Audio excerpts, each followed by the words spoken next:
What the hell is going on with eBay?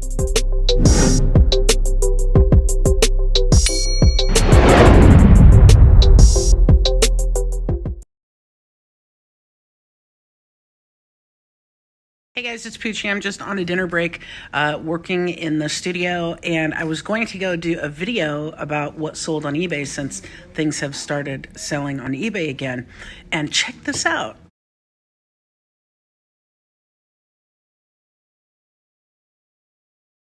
I tried to find my sold listings and couldn't find them anywhere. And then when I tried to go to the eBay main page, the site's down. And so for about the last 5 minutes, the eBay site has been down. So I can't print labels for sold items. I can't do a video about sold items. I can't list anything new.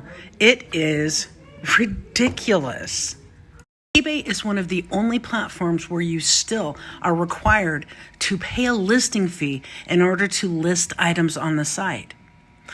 So don't you think if they require us to pay a listing fee to list our items, the site should work consistently?